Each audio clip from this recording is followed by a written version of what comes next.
नमस्कार सबैलाई स्वागत छ सम्पूर्ण विद्यार्थी भाइबहिनीहरूलाई यस युट्युब च्यानल एजुकेसन गाइडमा। आजको यस भिडियोमा कक्षा 11 को सामाजिक अध्ययन तथा जीवनोपयोगी शिक्षा विषय अन्तर्गत एकाइ 3 मा रहेको सम्पूर्ण पाठहरूको अभ्यास एउटै भिडियोमा प्रस्तुत गर्नेछु। एकाइ 3 मा 5 वटा पाठहरू रहेका छन्। पाठ 1 मा निर्णय प्रक्रिया रहेको छ।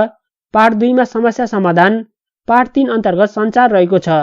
त्यस्तै गरी पाठ 4 अन्तर्गत तनाव व्यवस्थापन रहेको छ भने पाठ 5 मा अन्तर्व्यक्तिक सिपहरू रहेको छ। आशा छ यो भिडियोले तपाईहरुको अध्ययनमा मद्दत पुर्याउनेछ। यसभन्दा अघि एकाइ 1 र एकाइ 2 मा रहेको सम्पूर्ण पाठहरूको अभ्यास अपलोड गरिसकेको छु।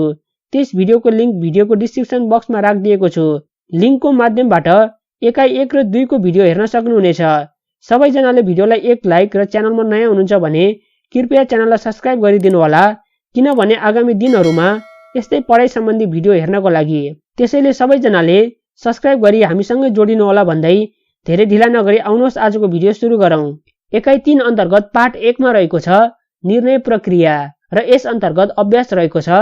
अभ्यासको प्रश्न नम्बर 1 मा रहेको छ निर्णय निर्माण पहिचान दिनुहोस् र यसको उत्तर लेख्नु पर्दा निर्णय निर्माण भनेको समस्या समाधानका लागि विभिन्न विकल्पहरू माध्यमबाट उत्तम विकल्प छनौट गर्न एउटा निश्चित प्रक्रिया पूरा गरी निर्णय लिने तरिका हो।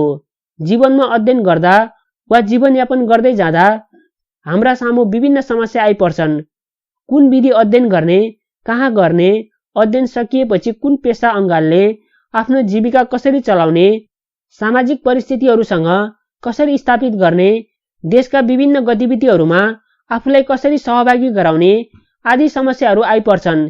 यी समस्याहरू समाधानका लागि विभिन्न विकल्पहरूको खोजी गर्नुपर्छ, अरूसँग सरसल्लाह लिनुपर्छ, विकल्पहरूको सकारात्मक तथा नकारात्मक प्रभावहरू विश्लेषण गर्नुपर्छ। ती सम्भाव्य विकल्पहरू मध्ये कुन विकल्प रोज्दा भविष्यमा सफल जीवन बिताउन सकिन्छ, यी सब विचार गरी निर्णय लिनुपर्छ र कार्यान्वयन गर्नुपर्छ। देशमा पनि कतिपय समस्याहरू आइपर्छन्। देशका उच्च तहका प्रशासकहरूले देश तथा अन्तर्राष्ट्रिय परिवेशलाई विचार गरी सम्भाव्य विकल्पहरूको खोजी गरी विश्लेषण विकल्पको छनौट गरी कार्यान्वयन गर्नुपर्छ। यही उत्तम विकल्प छनौट गर्ने प्रक्रिया नै निर्णय निर्माण हो।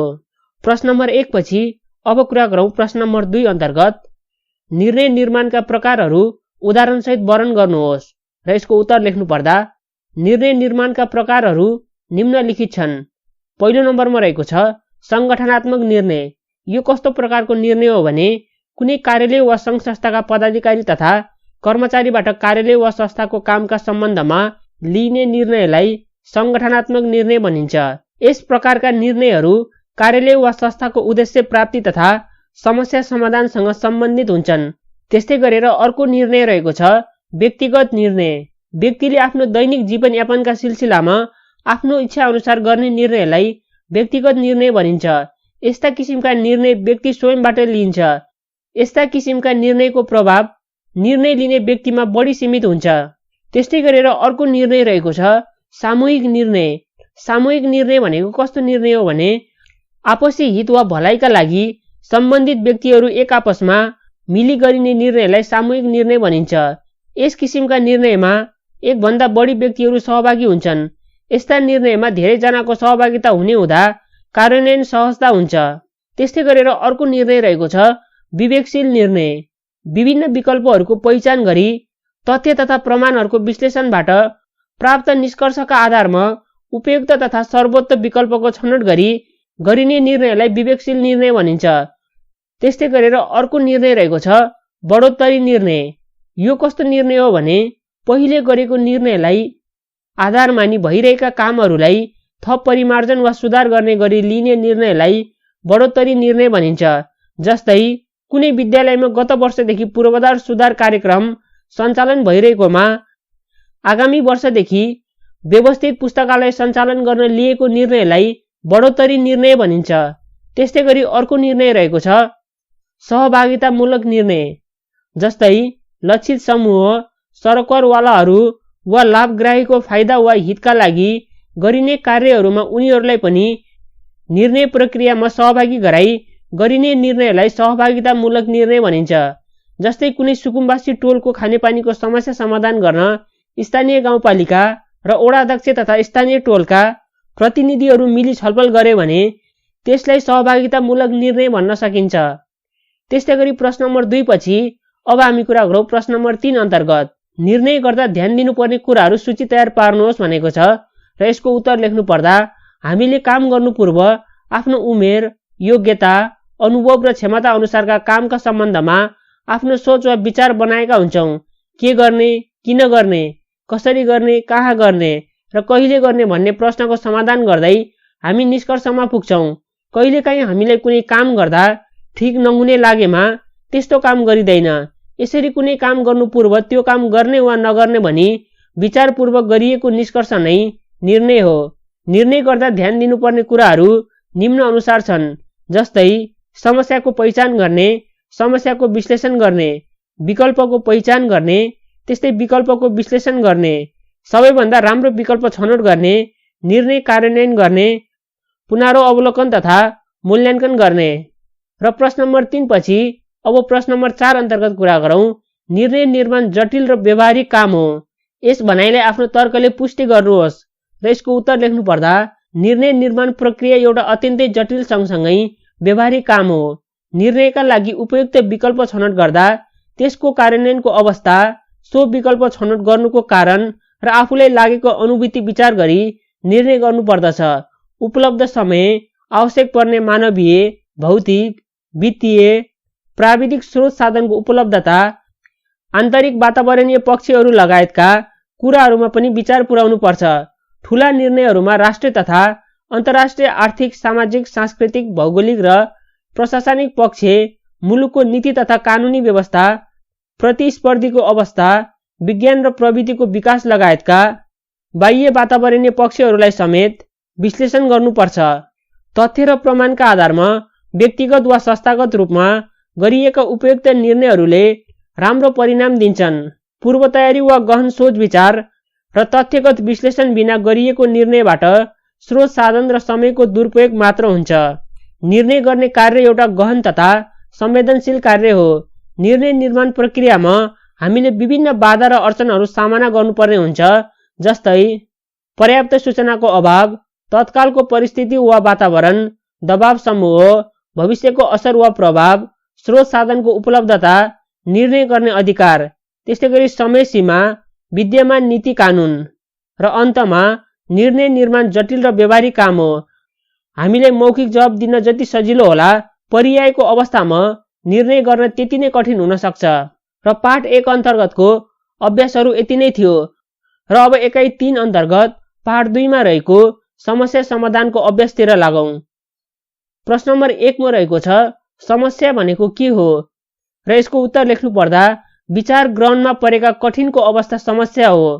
कसैको कुरा वा ज्ञान बुझ्न नसके पनि त्यसलाई पनि समस्या भनिन्छ।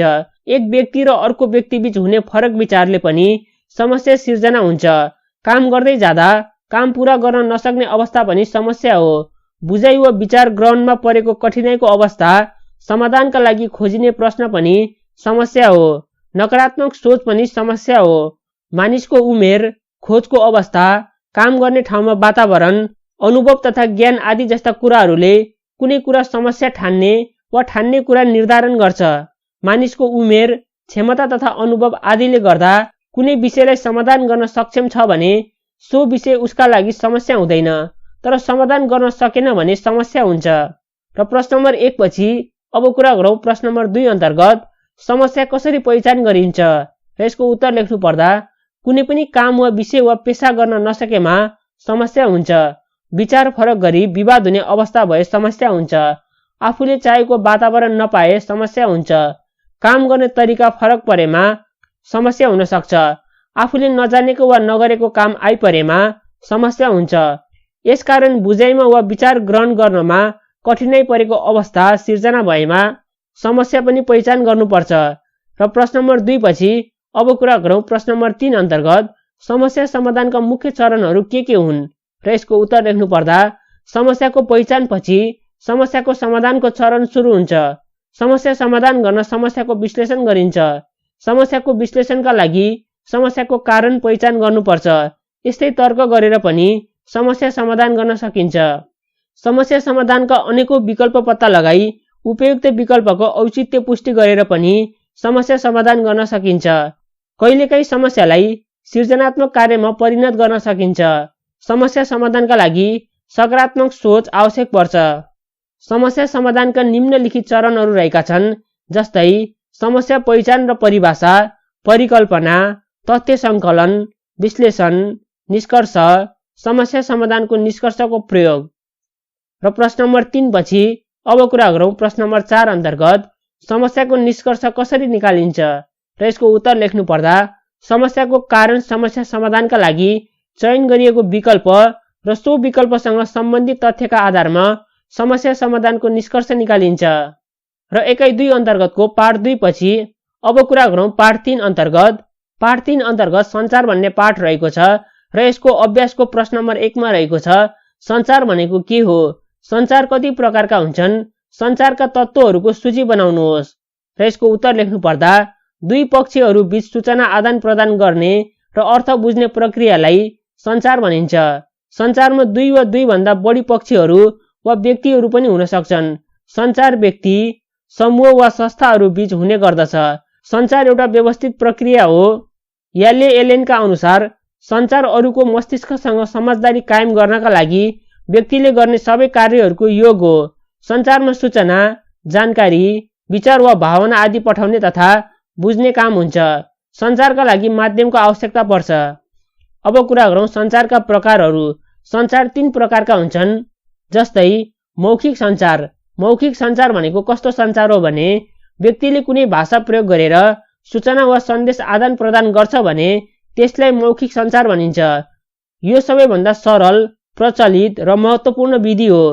मौखिक सञ्चार प्रत्येक भेटघाट वा सञ्चार माध्यमको प्रयोग गरी गर्न सकिन्छ। यो बढी प्रभावकारी तथा भरपर्दो हुन्छ। त्यस्तै गरेर अर्को सञ्चारको प्रकार रहेको छ लिखित सञ्चार। यो कस्तो प्रकारको सञ्चार हो भने लिखित रूपमा सन्देश, सूचना वा जानकारी आदान प्रदान गरिन्छ भने त्यसलाई लिखित सञ्चार भनिन्छ। चिठी पत्र, आकाशवाणी, प्रतिवेदन, ऐन कानुन, नीति नियम, बुलेटिन, पत्र पत्रिका, पुस्तक, आदेशमा स्वरूपमा लिखित सञ्चार प्रभाव गरिन्छ। यो प्रभावकारी र भरपर्दो हुन्छ। यसलाई कानुनी मान्यता प्राप्त हुन्छ। यसलाई सुरक्षित अभिलेखको रूपमा राख्न सकिन्छ तथा भविष्यमा कानुनी प्रमाणको रूपमा पेश गर्न सकिन्छ। त्यस्तै गरेर अर्को सञ्चार रहेको छ साङ्केतिक सञ्चार।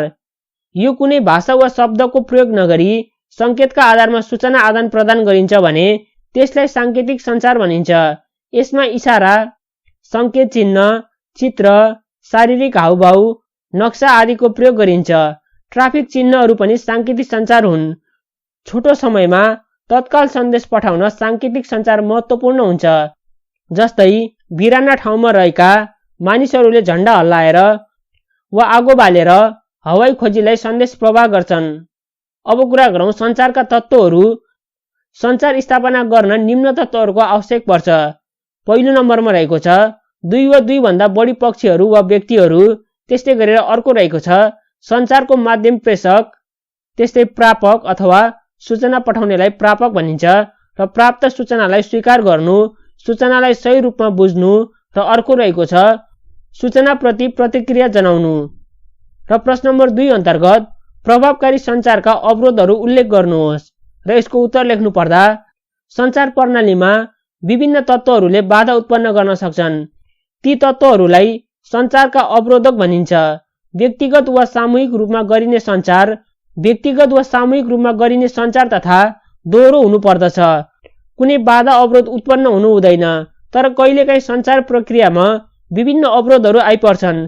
प्रभावकारी सञ्चारमा देखा पर्ने प्रमुख अवरोधहरू निम्न अनुसार छन्। पहिलो नम्बरमा रहेको छ मनोवैज्ञानिक अवरोध। सञ्चारका प्रक्रियामा संलग्न पक्षहरूको मनोवैज्ञानिक अवस्थाले प्रभावकारी सञ्चारमा अवरोध उत्पन्न गर्न सक्छन्।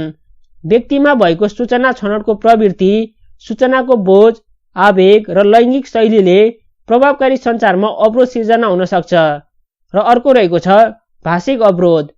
भाषा वा शब्दको गलत अर्थको कारणले सञ्चार प्रक्रियामा अवरोध उत्पन्न हुन सक्दछ। भिन्न भिन्न समाजमा फरक फरक भाषा हुन्छ। देश, धर्म, संस्कृति र उमेरले समेत भाषामा प्रभाव पार्दछ। प्रेषकले भाषा वा अभिप्राय प्रापकले बुझेन भने अर्थको अनर्थ हुन सक्दछ। त्यस्तै गरेर अर्को अवरोध रहेको छ भौतिक अवरोध। यो सञ्चार प्रक्रियाको समयमा उत्पन्न हुने वातावरणीय अवरोध हो। यस अन्तर्गत भौतिक प्रबन्ध, दूरी, ध्वनि जस्ता कुराहरू पर्दछन्। र अर्को अवरोध रहेको छ संगठनात्मक अवरोध। संगठनभित्रको आन्तरिक तत्त्वले समेत सञ्चार प्रक्रियामा बाधा उत्पन्न गर्न सक्छ। यस अन्तर्गत खराब योजना, जटिल संरचना, मर्यादा अहमता जस्ता कुराहरू पर्दछन्। र प्रश्न नम्बर 2 पछि अब कुरा गरौँ प्रश्न नम्बर 3 अन्तर्गत प्रभावकारी सञ्चारका माध्यमहरू उल्लेख गरी तिनीहरूले तपाईको जीवनमा पारेको प्रभाव विश्लेषण गर्नुहोस् भनेको छ। र यसको उत्तर लेख्नु पर्दा सञ्चारका माध्यमहरू जस्तै प्रत्यक्ष भेटघाट, telephone, mobile phone, radio, television, चिठीपत्र, पत्रपत्रिका, इन्टरनेट, फ्याक्स, भिडियो आदि रहेका छन्। मानिसको जीवनमा सञ्चारको माध्यमले ठूलो प्रभाव पार्छ। सञ्चारको माध्यमको अभावमा मानिसको जीवन आदिम युग सहरको अनुमान गर्नुपर्ने हुन्छ। सञ्चार माध्यमको अभावमा मानिसको जीवन आदिम युग सहरको अनुमान गर्नुपर्ने हुन्छ। आज सारा विश्वमा एकअर्कासँग सम्पर्क गर्न, संसारको विभिन्न स्थानहरूमा घटेका घटनाहरू जान्न, व्यवसायबारे प्रचार प्रसार गर्न, एक स्थान वा व्यक्तिबाट अर्को स्थान अथवा व्यक्तिसम्म सन्देश प्रवाह गर्न आदि विभिन्न कार्यहरूका लागि सञ्चार माध्यमको आवश्यकता पर्छ। मेरो जीवनमा सञ्चारका विभिन्न माध्यमहरूले प्रभाव पारेका छन्। ती मध्ये केहीको विश्लेषण यहाँ गरिएको छ। जस्तै मोबाइल फोन। मोबाइल फोनले मलाई साथीभाइ तथा आफन्तहरूसँग सम्पर्क गर्न मद्दत गरेको छ। मोबाइल फोनबाट मलाई इन्टरनेटको सहयोगले आफूले नजानेको पाठ्यवस्तु अध्ययन गर्ने सहयोग पुर्याएको छ। त्यस्तै गरी अर्को रहेको छ इन्टरनेट। इन्टरनेटले मलाई अध्ययनमा मद्दत गरेको छ। इन्टरनेटका माध्यमबाट मलाई साथीहरूसँग फेसबुक मार्फत समूह बनाई जानकारी आदान प्रदान गर्नमा सहयोग मिलेको छ। त्यस्तै गरी अर्को रहेको छ टेलिभिजन। टेलिभिजनबाट देश विदेशमा घटेका विभिन्न घटनाहरूको बारेमा जानकारी पाइन्छ। विश्वमा भइरहेको सामाजिक, राजनैतिक, भौतिक, धार्मिक तथा सांस्कृतिक गतिविधिहरूको बारेमा जानकारी पाइन्छ। साथै बिदाको समयमा मनोरञ्जनका माध्यम पनि टेलिभिजन नै हुने गर्दछ। त्यस्तै गरी अर्को माध्यमको स्रोत रहेको छ पत्रपत्रिका। पत्रपत्रिकाबाट स्थानीय गतिविधिहरूको बारेमा जानकारी मिल्छ। महत्त्वपूर्ण विषयमाथि विभिन्न व्यक्तिहरूको विचार र टिप्पणी पढ्न पाइन्छ। नयाँ नयाँ अन्वेषणहरूको बारेमा पनि जानकारी पाइन्छ। त्यस्तै गरी अर्को रहेको छ भेटघाट। महत्त्वपूर्ण संवाद गर्नु परेमा वा जानकारी लिनु परेमा प्रत्यक्ष भेटघाट गरी जानकारी लिने गर्छु र साथीहरूले जान्न चाहेको जानकारी दिन्छु।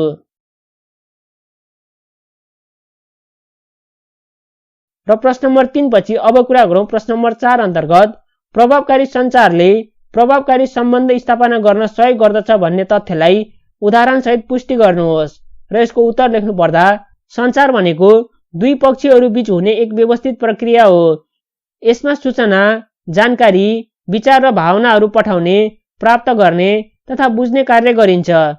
सञ्चारका माध्यमबाट नै एकले अर्काको इच्छा, चाहना र भाव बुझ्न सक्दछ।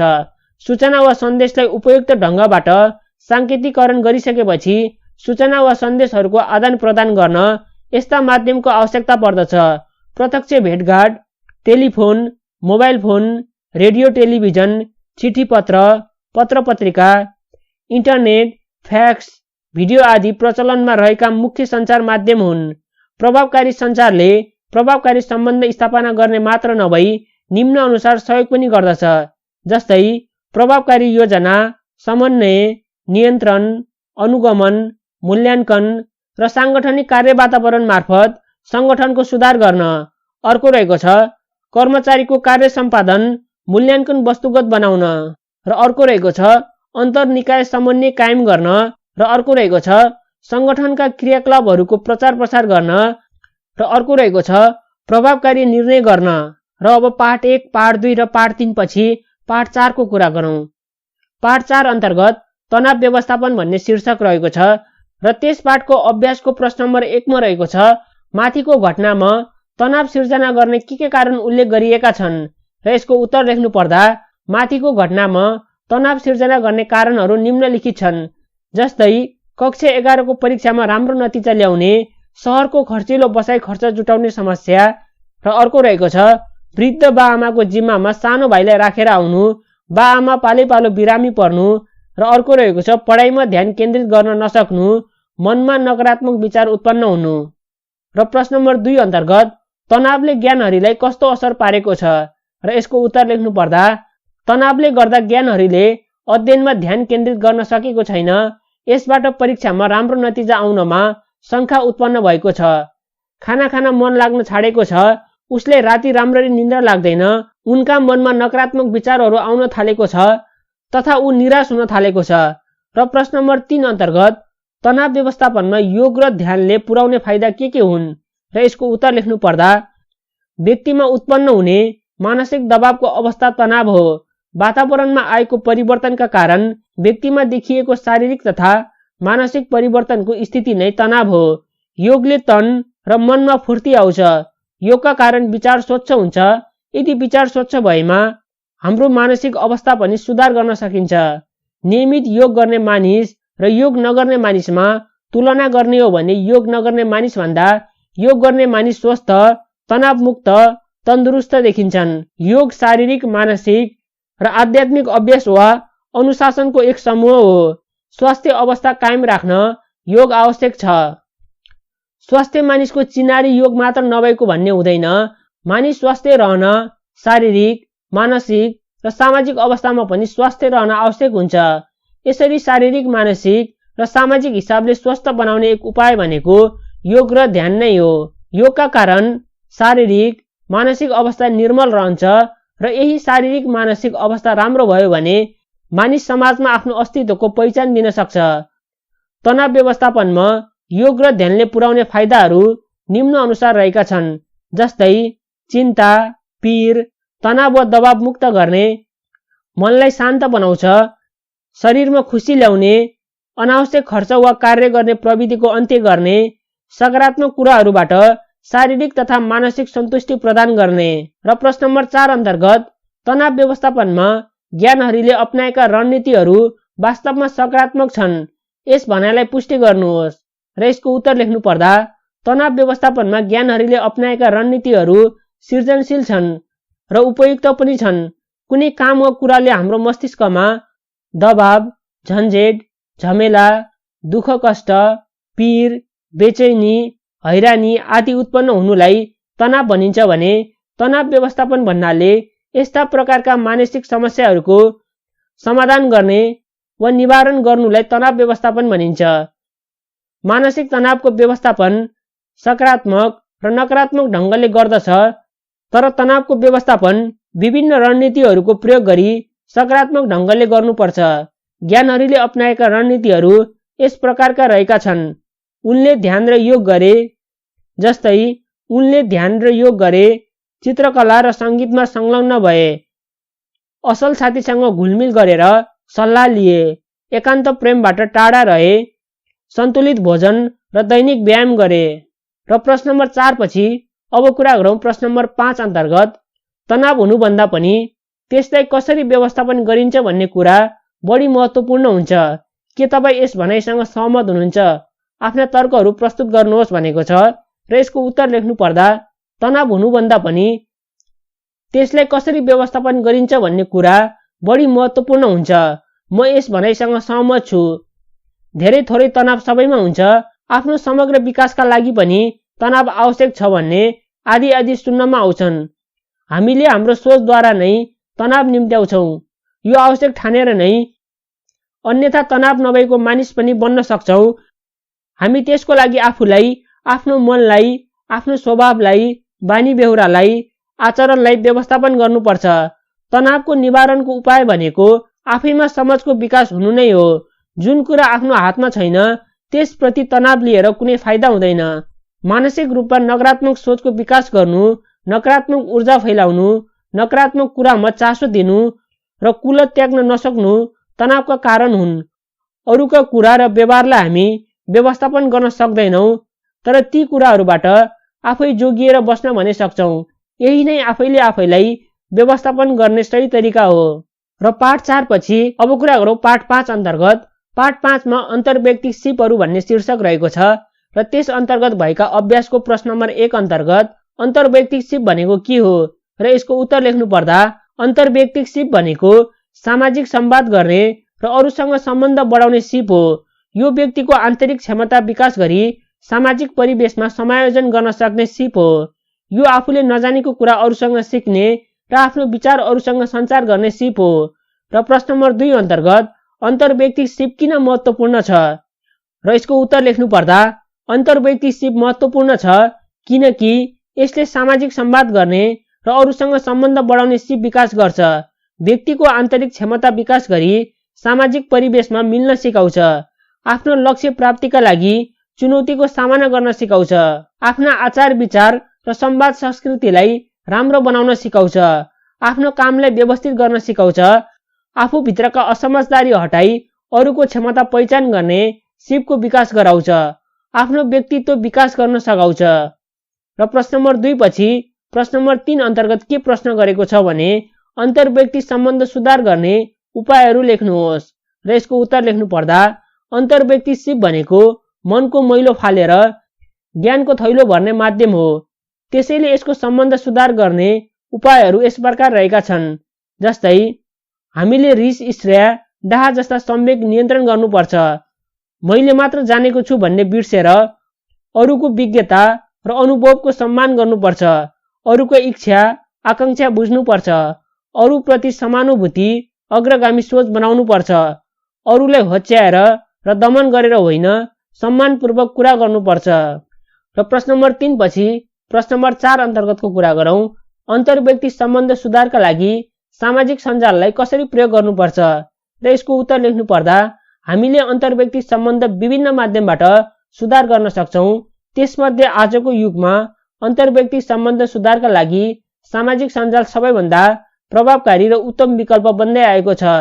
आज विश्वमा अवस्थित सबै कुना-कुनाका मानिसहरू सामाजिक सञ्जालमा जोडिएका छन्। अन्तर्व्यक्ति सम्बन्ध सुधारका लागि सामाजिक सञ्जाललाई हामीले कसरी प्रयोग गर्छौं भन्नेमा भर पर्दछ। सामाजिक सञ्जालका अन्तर्व्यक्ति सम्बन्ध सुधारका लागि हामीले यी कुराहरूमा ध्यान केन्द्रित गर्नुपर्दछ। जस्तै छलफल, बैठक र सेमिनारमा भाग लिने, असल मानिस र असल विषयबाट असल विचार सिक्ने साधनका रूपमा लिने, साथी सञ्जाल बनाउने, विज्ञसँग सम्पर्क बढाउने, ज्ञान सिप आर्जन गर्ने, अनावश्यक साइट नहेर्ने, अस्वस्थ मनोरञ्जन नगर्ने र खराब नियतिका मानिससँग सम्बन्ध नबढाउने। अर्को रहेको छ सामाजिक सञ्जालबाट कसरी अन्तर्व्यक्ति सम्बन्ध विस्तार गर्न सकिन्छ भन्ने कुरा पढ्ने।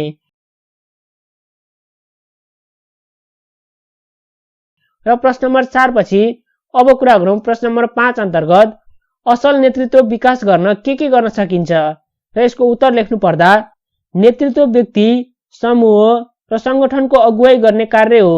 यो अरूलाई उत्प्रेरित गर्ने कला पनि हो। नेतृत्व गर्न इच्छा शक्ति, सृजनात्मकता र विनम्र भाव चाहिन्छ। आत्मअनुशासन, नियमको पालना, सहनशीलता र धैर्य बिना नेतृत्व सम्भव छैन। यसका लागि बुद्धि, स्वच्छता र सार्वजनिक व्यक्तित्व हुनु पनि आवश्यक छ। नेतृत्व अन्तर्व्यक्ति सम्बन्ध विस्तारको आधार हो। असल नेतृत्व विकास गर्नका लागि हामीलाई यस प्रकारका कार्यहरू आवश्यक पर्दछ। जस्तै सामूहिक विचारलाई सम्मान गर्दै विभिन्न क्षेत्रमा काम गर्न सक्ने सक्रिय समूह निर्माण गर्नुपर्दछ। समूहबीच व्यक्तिक र अन्तर्व्यक्ति सञ्चार समन्वय र सहयोगको वातावरण विकास गर्नुपर्दछ। निर्णय गर्ने क्षमता र समस्या समाधान गर्ने शिल्प पनि परिष्कृत बनाउनु पर्दछ। अस्वस्थ आलोचना, नकारात्मक सोच, अपहेलना र गलत सन्देश प्रभाव गर्नु हुँदैन।